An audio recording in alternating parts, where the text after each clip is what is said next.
आंखें तरस गई हैं ज़ियारत के वास्ते।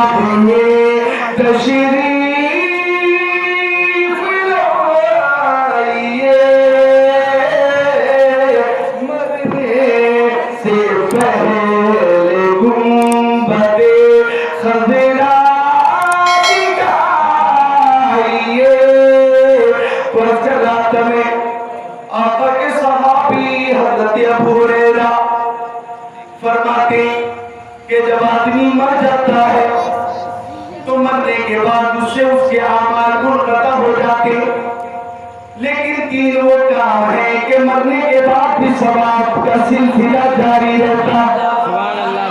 नोट कर लीजिएगा, यहाँ तो उम्मा की सरजमीन पे उलमाए किराम की एक बहुत बड़ी जमात है। यहाँ मेरे बहुत से साथी हैं, मेरे बहुत से अजीज हैं, मेरे बहुत से उस्ताद हैं। फजीलतुल शेख अल्लामा अब्दुल हादी खान, आप तकरीर सुनते हर मौजू के अलग अलग मौके पर, आपने हदीस शरीफ पहले भी समाप्त की होगी। बस बगैर किसी तशरीह के तर्जुमा सुन लीजिए। फरमाते आका के मरने के बाद तीन वो काम है कि उन कामों की वजह से सवाब का सिलसिला बाकी रहेगा। तो पहला काम सदक़ाए जारिया, पहला काम वो सदका जो जारी रहने वाला।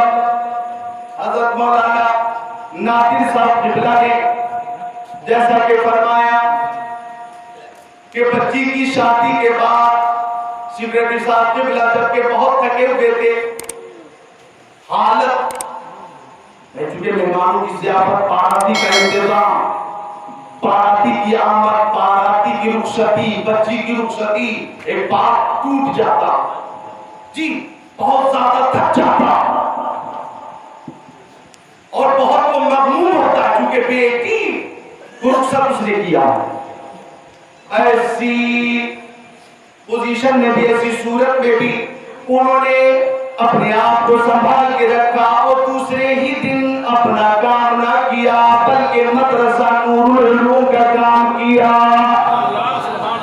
जी, ये होती है मोहब्बत, ये होता है खुलूस। अल्लाह ताला ने गरीब के रहमत फरमाए और सदक़े जारिया यही है कि आपने और सिगरेटी साहब मरहूम ने जो कुछ रकम दी तामीर मदरसा के लिए, तामीर मस्जिद के लिए, आप जमीन पर रहेंगे तो भी सवाब मिलता रहेगा, जमीन में रहेंगे तो भी सवाब मिलता रहेगा।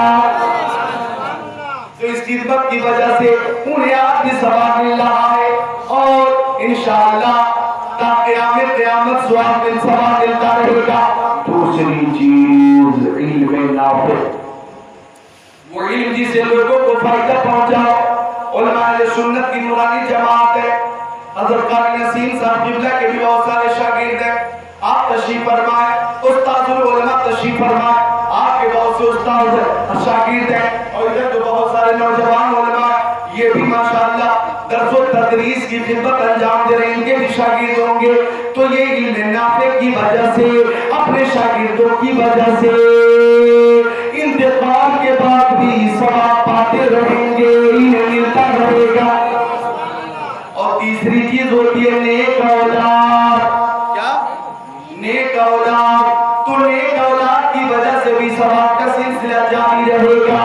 हमारे सिगरेटी साहब हुसैन साहब किबला का फर्जंद जनाब काशिफ भाई, काशिफ खान जो मिस्टर से मशहूर है, मिस्टर भाई आप सब कहते हैं। अल्हम्दुलिल्लाह उन्हें भी अल्लाह ताला ने सलाहियत भी दी है, दुनियावी इल्म भी दिया है, दीनी मालूमात भी दी है। अपने वालिद के सच्चे जानशीन कहिए, नायब कहिए, वो है। तो अगर नेक है वो नेक, यही नेकी की निशानी और नेकी की ये पहचान कि आज 40वें के मौके पर जनाब काशी साहब ने फर्माबरदार और नेक होने का सबूत दिया, अज़ीमुश्शान जलसा किया, उलमा की नूरानी जमात आई, कुरान की तिलावत हो रही है, फातिहा ज़ानी है, दुरूद ज़ानी है, मिलाद ज़ानी, कलमा ज़ानी है। ये नेक औलाद जो है, नेक औलाद यकीनन नेक औलाद वालिदैन के लिए सारे सवाब करती है। अल्लाह ताला काशी साहब की उम्र में बरकत अता फरमाए। उन्होंने ऐसी खूबसूरत महफिल सजाई और इसमें माशाअल्लाह आलिम बामल और आमिल शरीयत की आमद हुई। इस महफिल की मकबूलियत के लिए मैं कहूँगा कि हज़रत की आमद हुई, महफिल कबूल हुई। बोलिए सुभान अल्लाह। तो नेक औलाद की वजह से सवाब मिलता रहेगा। देखिए टाइम कम था मेरे पास, इसलिए मैंने जी हाँ ये बयान किया। आखिरी बात अर्ज करता हूँ, मुझे भी शिद्दत से एहसास है कि बहुत सारे मेहमान और भी हैं और टाइम भी बिल्कुल ओवर हो चुका। तो मैं 5 मिनट की अपनी गुफ्तगू समेट दूं ये कहकर कि जब वालिद का इंतकाल होता है, जब वालिद का इंतकाल होता है, जब वालिद का इंतकाल होता है तो औलाद को बहुत ज्यादा गम होता। वालिद कई महीने तक तो जी हाँ वो रात में अचानक आँख खुली और एक जनाब अली के करारी की कैफियत होती है। कुछ बच्चे तो ऐसे होते हैं जी हाँ कि अगर वो तकरीर भी कर रहा हो, वालिद का इंतकाल हो जाए तो अकेले सफर करने में भी दहशत होने लगती है और रास्ता गुजरता है, धीरे धीरे धीरे धीरे धीरे धीरे धीरे धीरे अल्लाह ताला सब्र अता फरमा देता। लेकिन वालिद के इंतकाल के बाद एक अजीम साया उठ जाना, यकीनन ये बहुत बड़ा नुकसान होता है औलाद के लिए। अल्लाह ताला नेमत बदल अता फरमाए। ये कहना चाहता हूँ कि जब तक वालिद आप लोगों के जिंदा हैं उनकी खिदमत कीजिए। जब तक वालिदा जिंदा हैं नौजवानों खिदमत कीजिए। इतना समझो कि वो लोग खुशनसीब है जिनके माँ बाप जिंदा है, वरना जिनके माँ बाप इंतकाल कर चुके माँ बाप से मिलने के लिए जब बेकरार होते हैं ना, मुलाकात उनसे नहीं होती, कब्रिस्तान जाना पड़ता है। कब्रिस्तान तो जब तक वो जमीन पर है हयात से है उनकी खिदमत करो। माँ असमत वाली ये आखिरी पैगाम है मेरा नौजवानों के नाम। बाप असमत वाला, माँ असमत वाली, माँ बेमिसाल है, बाप भी बेमिसाल है और माँ बाप का मकाम किसी दुनियादार ने ऊंचा नहीं किया, परवरदिगार ने बुलंद किया है। वैसे हदीस शरीफ सुन लीजिए, नबी हुरैरा ताला काल रसूलुल्लाह काल जात चुनूने नबी सल्लल्लाहु अलैहि वसल्लम फकाल या रसूलल्लाह मन अहब्बुन नासे बिहुस्न सहाबती काल नबी सल्लल्लाहु अलैहि वसल्लम उम्मुका काल तुम्मा उम्मुका काल तुम्मा उम्मुका काल तुम्मा अबूका औ कमा काल सय्यदुल मुरसलीन।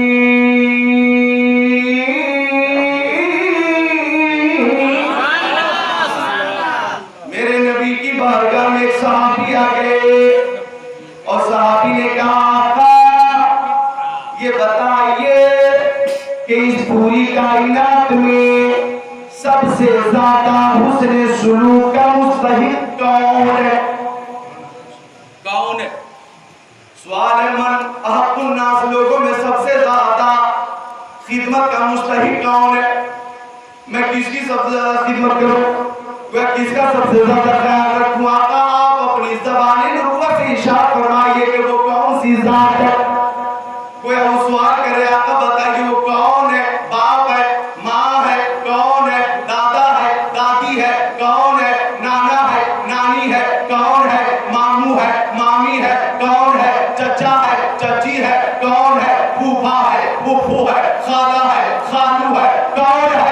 बीवी है, बेटा है, बेटी है, दादा है, दादी है, सास है, ससुर है, उस्ताद है, पीर है, इमाम है, कौन है?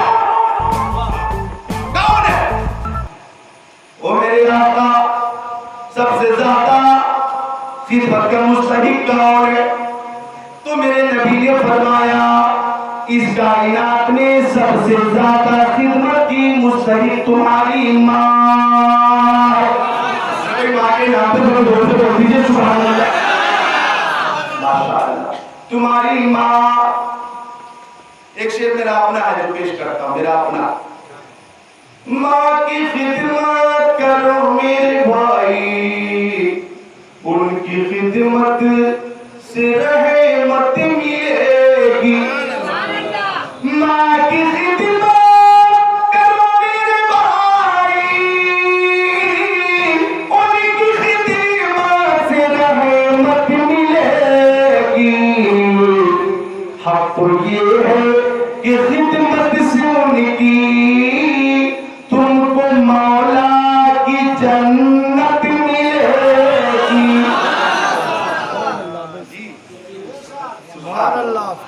तो आका ने फरमाया सबसे ज्यादा मुस्तहिक तुम्हारी माँ। साहबी ने कहा फिर कौन? तो आका ने फरमाया फिर तुम्हारी माँ। साहबी ने तीसरी बार कहा फिर कौन? तो आका ने तीसरी बार फरमाया फिर तुम्हारी माँ। अब साहबी ने चौथी बार पूछा फिर कौन? तो आका ने चौथी बार फरमाया फिर तुम्हारे बाप। तीन बार मुस्तफा ने फरमाया तुम्हारी माँ, तुम्हारी माँ, तुम्हारी माँ। चौथी बार फरमाया तुम्हारे बाप। और उम्मा के नौजवानों, बाप भी अज़मत वाला है, माँ भी अज़मत वाली है। इस मकाम पे बाकी खिदमत के हवाले से जो ज्यादा तरजीह दी गई, तो आप भी जानते हैं कि बच्चों की परवरिश में माँ का ही ज्यादा काम होता। ज्यादा मेहनत उन्हीं की है ना भाई, ज्यादा मेहनत उन्हीं की है। और माँ औलाद से बगैर किसी लालच के मोहब्बत करती है। ये अपना पड़ोसी मुल्क है चीन में सदियों पहले जलजला आया, जलजला। लाखों लोग मर गए, जलजले में लाखों लोग मर गए।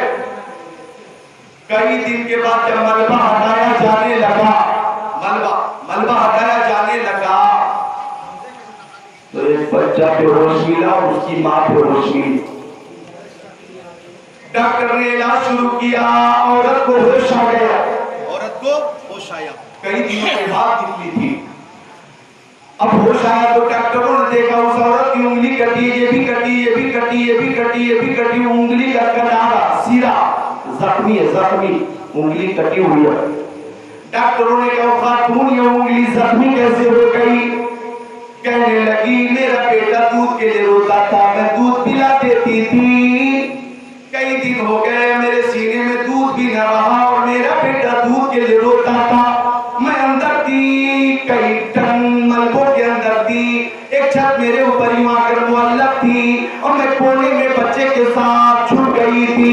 मेरा बेटा रो रहा था, मैं उसे दूध पिलाती रही और जब दूध मेरे सीने में ना रहा तो मैं परेशान हो गई कि बेटे के लिए ग़िज़ा का इंतजाम कहां से होगा। मैं सोचने लगी अगर ये दूध नहीं मेरे सीने में लेकिन मेरे जिस्म में खून मौजूद है, मैं अपने बच्चे को अपना खून पिलाऊंगी। जब मेरा बेटा रोने लगा तो मैं उंगली दांतों से काटने लगी और जब खून जारी हो गया तो बेटे के मुंह में डाल दी। वो खून चूसता रहा, उसके पेट में खून पहुंचा, थोड़ी तसल्ली मिल गई। दूसरी बार रोया, दूसरी उंगली काटी, उसके मुंह में डाल दी। इस तरह से वो खून चूसता रहा, वो भी बेहोश हो गया, मैं भी बेहोश हो गई। आज आप लोगों ने निकाला है, इलाज के बाद हमें दोबारा जिंदगी मिली है। डॉक्टरों ने कहा माँ की अज़मत को सलाम, माँ की मोहब्बत को सलाम। माँ अगर ये जान ले के बेटे को खून पिलाकर जिंदा रखा जा सकता है तो माँ अपने बेटे को अपना खून पिला देती है। आप कहीं भी चले जाओ, सऊदी अरबिया जाओ, कुवैत जाओ, दुबई जाओ, कतर जाओ, ओमान जाओ, मस्कत जाओ, माँ की जो बेलालच बेलौस मोहब्बत है, ये मोहब्बत कहीं और नहीं, बस माँ की बारगाह में ही मिलेगी। माँ की खिदमत करिए, फरमाया तुम्हारी माँ। तीसरी बार भी फरमाया तुम्हारी माँ, चौथी बार फरमाया तुम्हारे बाप। और टाइम हो चुका। आखिरी बात यूं है कि मुस्तफा फरमाते हैं कि माँ बाप का चेहरा देखोगे हज मकबूल का सवाब मिलेगा। हज मकबूल का सवाब पाने के लिए खर्च करिए 3 लाख रुपए 4 लाख रुपए फिर जाइए हज के लिए। अब तो कोरोना के चक्कर में इस कदर पाबंदियां आ गई हैं कि आसानी से लोग नहीं पहुंच पाएंगे। बहुत सी बातें हैं, गाइडलाइन है कि पैसे होने के बावजूद कुछ लोग जा न सकेंगे, लेकिन अल्लाह ताला असबाब अता फरमा दे और सबको मदीना शरीफ पहुंचा दे। तो आप जाइए 3-4 लाख रुपए खर्च कीजिए, उसके बाद हज मकबूल का सवाब मिलेगा इंशाअल्लाह। लेकिन आप गरीब हैं तो घर बैठे बैठे माँ बाप का चेहरा देखिएगा, हज मकबूल का सवाब मिलेगा। तो काशिफ साहब को अल्लाह सब्र जमील दे और उनके घर वालों को, हमारे सिक्योरिटी साहब की अहलिया को लंबी उम्र दे, सेहत कामिला दे, कुव्वत तामा दे और तमाम बच्चों को सब्र जमील दे। मौला ताला उन्हें करवट जन्नत अता फरमाए। मौत से किसको रुस्तगारी है, आज वो कल हमारी बारी है। तो मौत कभी भी आ सकती है। आप अपनी हर कैफियत पे नजर रखें कि जब मौत आने वाली हो तो आप कहें आ मैं तुझे मिलूंगा मस्जिद में, मौत आ मैं तुझे मदरसा में मिलूंगा, आ मौत आ मैं तुझे जिक्र की महफिल में मिलूंगा, आ मौत आ मैं तुझे उलमा की महफिल में मिलूंगा, ए मौत तू आ मैं नात शरीफ सुनता हुआ मिलूंगा, ए मौत तू आ मैं हमदे खुदा सुनता हुआ मिलूंगा, ए मौत तू आ मैं जिक्रुल्लाह सुनता हुआ मिलूंगा, ए मौत तू आ ऐसी मौत जो इबादत और रियासत में आ जाए, जिक्रुल्लाह में आ जाए, ऐसी मौत जिंदगी से अच्छी। हम सब को ऐसी मौत अता फरमाए। कल यतीमा का जिक्र करने से पहले पढ़िए अस्तगफिरुल्लाह रब्बी मिन कुल्ली ज़ंबिन व अतूबु इलैह, ला इलाहा इल्लल्लाह मुहम्मदुर रसूलुल्लाह। जिसकी समझ में आए वो पाए रोशनी, मैंने तो दिल जला के सरे राह रख दिया। अस्सलाम।